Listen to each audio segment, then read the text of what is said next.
আসসালামু আলাইকুম। প্রিয় শিক্ষার্থীরা, তোমরা কেমন আছো? আশা করি খুবই ভালো আছো।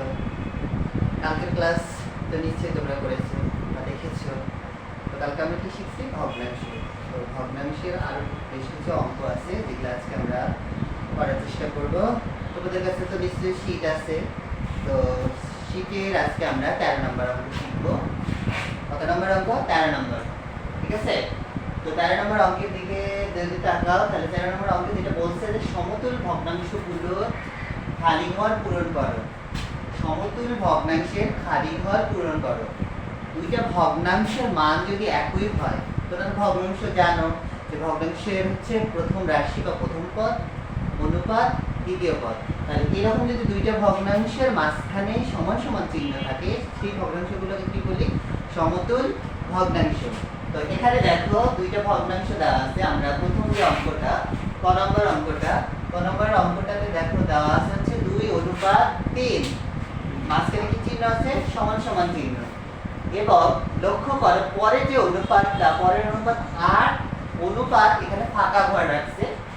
এই ফাঁকা ঘরে কোন পদটা হবে সেটা তোমাকে বের করতে হবে। তাহলে আমরা হচ্ছে দুইটা অনুপাত আছে। কয়টা অনুপাত? দুইটা অনুপাতের প্রথমটা নিয়ে আমরা কাজ করব না, পরেরটা নিয়ে কাজ করার চেষ্টা করব। পরেরটা হচ্ছে তোমাকে একটা প্রথম রাশি অথবা দ্বিতীয় রাশি বের করতে বলে অঙ্কের সুবিধার্থে। তাহলে তোমরা অনুপাত মানে কি জানো? যে প্রথম রাশি ভাগ তৃতীয় রাশি। তাহলে কালকে যেটা আমরা শিখছি ওটার প্রয়োগ করি। চলো তাহলে 2/3 লিখলাম। তারপরে এখানে যেহেতু সমান সমান চিহ্ন আছে, সমান সমান চিহ্ন দিলাম। এখন এখানে যেহেতু দ্বিতীয় অংশটাও একটা অনুপাত, তাহলে আমরা অনুরূপভাবে কি লিখবো বলতো? হচ্ছে 8 ভাগ এখানে যে ফাঁকা বক্সটা আছে ওইটা লিখবো।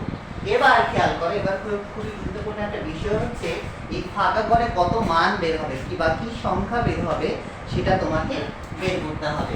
তাহলে তুমি খেয়াল করো, ফাঁকা ঘর এর উপরে যে সংখ্যাটা অথবা নিচে যে সংখ্যাটা থাকে, অন্যভাবে হয়তো বা নিচে সংখ্যা থাকতে পারে।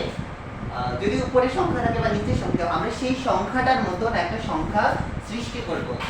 দেখো এখানে আছে 8, তার মানে এবার আমরা সমান সমানের বাম দিকে যদি লক্ষ্য করি, সমান সমানের বামে কত আছে? 2। তার মানে এই দুইটাকে আমাকে 8 এর মতন তৈরি করতে হবে। এখন তুমি যদি ভালো করে লক্ষ্য করো, এখানে 8 আছে, এখানে আছে 2, তাহলে তোমাকে দুইটা থেকে কত সৃষ্টি করতে হবে? 8। তাহলে 2 এর সাথে তুমি কত গুণ দিলে 8 করতে পারবো? 2 এর সাথে 4 যদি গুণ দাও তাহলে তো 8 হয়। এখন খেয়াল করো, তুমি উপরে যখন 2 এর সঙ্গে কত গুণ দিলা? 4। নিচেতেও অনুরূপ সংখ্যা দ্বারা তোমাকে গুণ দিতে হবে। তাহলে 2 এর সাথে আমরা কত গুণ দিব? 4। নিচে খেয়াল করো, নিচে কত আছে? 3।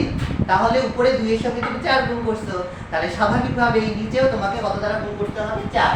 তাহলে এখানে কত হচ্ছে? আমরা লিখব 2 গুণন 4। কত লিখব? 2 গুণন 4। ভাগ চিহ্ন লিখে আবার 3 গুণন কত লিখব? 4। সমান সমান দিয়ে ডান দিকের অংশের আমরা কোনো পরিবর্তন করব না। তাহলে 4 দুগুণ কত হয়? 4 দুগুণ 8। এবার ভাগ চিহ্ন লিখলাম, 3 4 কত হয়? 12।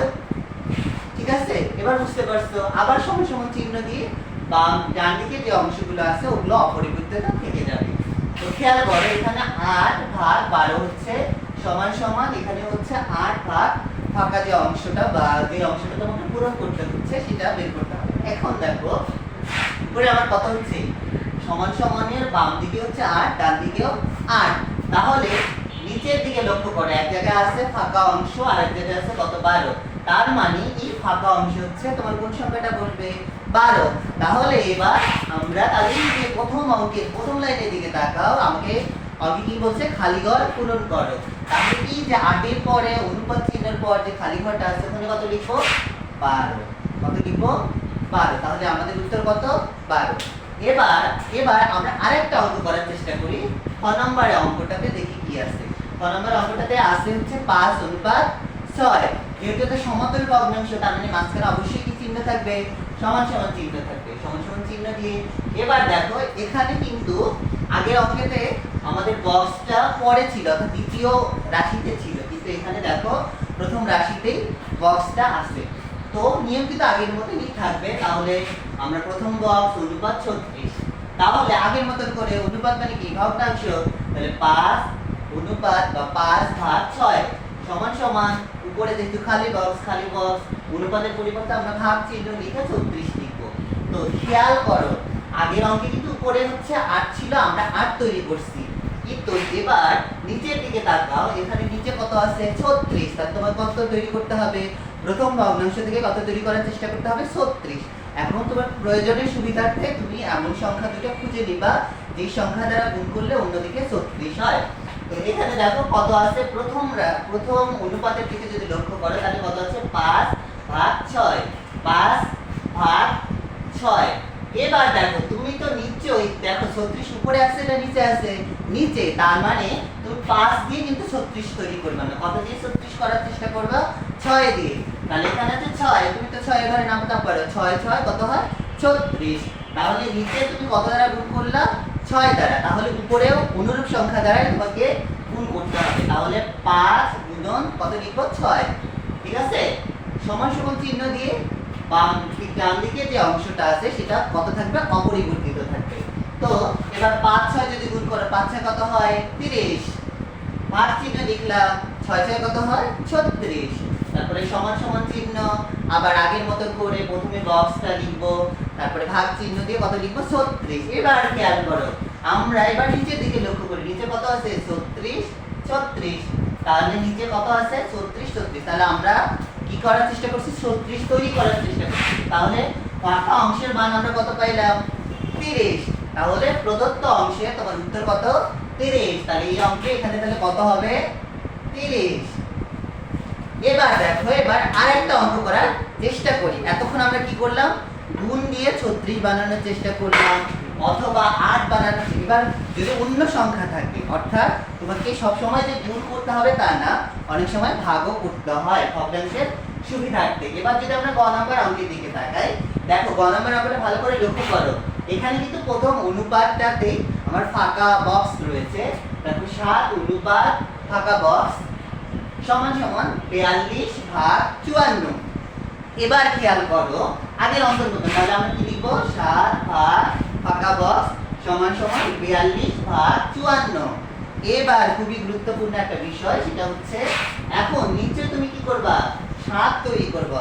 তো এখন 7 এদিকে আছে কত 42, তাহলে 7 থেকে তুমি 42 কি করতে পারবা, 42 থেকে 7 যদি তুমি পরিবর্তন করতে চাও তাহলে কি করতে হবে, এই 42টাকে নিচে গুণ করা লাগবে না, নিচে তোমাকে কি করতে হবে ভাগ।